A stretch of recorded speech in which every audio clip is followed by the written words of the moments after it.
साथियों, जय भीम, जोहार, जय शिवराय। और जो आंदोलन की बात है, जब आंदोलन की बात होती है तो आंदोलन में हर एक तबका उसमें जुड़ता जाता है। जब सत्य की लड़ाई होती है तो सत्य के सिपाही अपने आप चले आते हैं।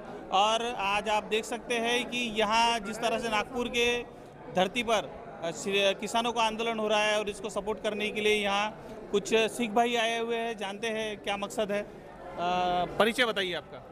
मेरा नाम तरनजीत सिंह रतन सिंह बावरी है। मैं बुट्टीपुरी नागपुर महाराष्ट्र से रहता हूँ और मैं स्टूडेंट हूँ। मेरी अभी एमएससी कंप्लीट हुई है 2023 में 2023 में। मेरे फादर साहब गवर्नमेंट सर्वेंट है, वो मेरे बिलिक डिपार्टमेंट साहब। यहाँ आने का मकसद ऐसा है कि हमारे पास ना कोई खेती है और ना ही हम किसान हैं, लेकिन जितने भी किसान भाई हैं उनसे हमें एक लगाव है और वो हमारे भाई हैं, क्योंकि ये वही लोग हैं जो हमें हमारा रात दिन पेट भर रहे, हमको अनाज दे रहे और इन्हीं की वजह से हम हमारी ज़िंदगी जीने में हम आसान हो रही है, क्योंकि हमें अनाज मिल रहा है।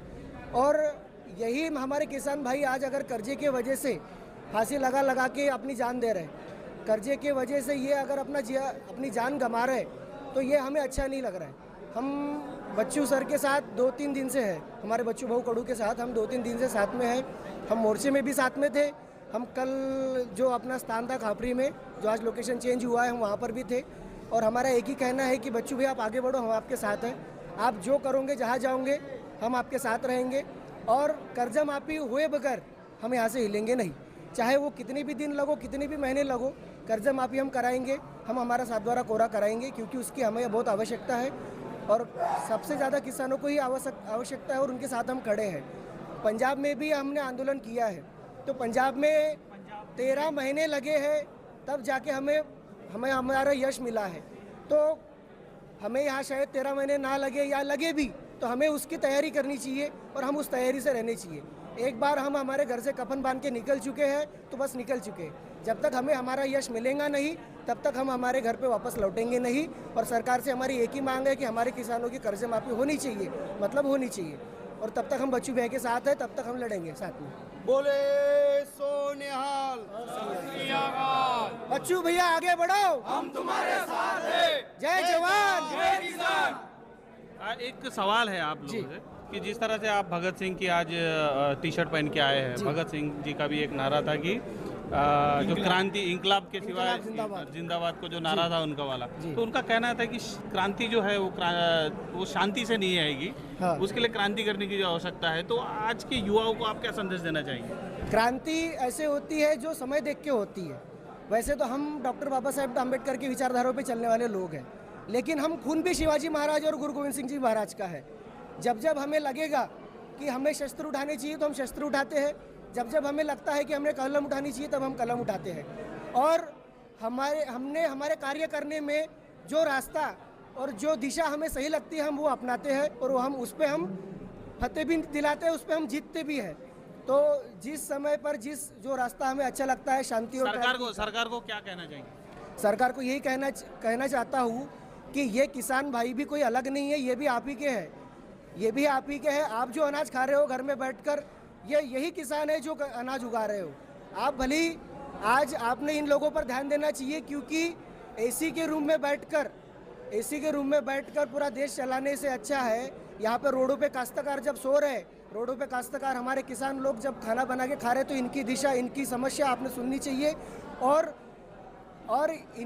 इनका जो आत्महत्या का जो रेशो है, जो कर्जे की वजह से हो रहा है, जब पीक ही नहीं हो रहा हमारे पास, हमारा फसल ही नहीं उग रही है, तो काश्तकार हमारा कहाँ से हमारा कर्जा भरेगा। एक तो ना हमारी सरकार उनको हमी भाव दे रही है, हमारे आधे से ज़्यादा नुकसान बारिश की वजह से हो जा रहा है। जितनी पीक बची कुछ ही निकल रही है, जितनी हमारी सोयाबीन कपास जितना निकल रहा है उसको भाव नहीं मिल रहा। तो काश्तकार कमाएंगा क्या? काश्तकार के पास पैसा आएगा कहाँ से और वो हमारा कर्जा भरेगा कहाँ से? एक आखिरी सवाल है, लोकतंत्र के अंदर में लोगों के वोट का जो अधिकार होता है जी, वो एक बहुत महत्वपूर्ण अधिकार है, जिससे सरकारें पलट जाती है, तक पलट जाते हैं। बिल्कुल। लेकिन इतने लोग सड़कों पर है, आए दिन आंदोलन हो रहे हैं। आपने दिल्ली का भी आंदोलन देखा और पूरे देश भर में आज युवा सड़कों पर है, शिक्षक सड़कों पर है, सभी लोग सड़कों पर। सरकारों के पास में ऐसी कौन सी ताकत है जो वो लोगों की सुन नहीं रही?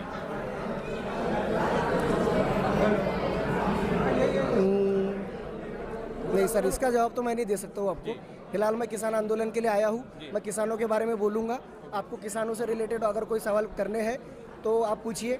जब बात शिक्षकों की आएंगी, जब बात दूसरे डिपार्टमेंट के दूसरे फील्ड लोगों की आएंगी, तब हम उस समय पर उस बात करेंगे। मेरा सवाल आप समझिए, मेरा सवाल ये था कि सरकारों के पास में ऐसी क्या ताकत है जी कि वो किसी की सुन नहीं रही, वो किसानों की भी नहीं सुन रही? ऐसी कौन सी ताकत लेके वो? शायद सरकार को अपने अपने एरिया से बाहर निकल के हम जैसे सर्वसाधारण लोगों के साथ आकर जुड़ना पड़ेगा।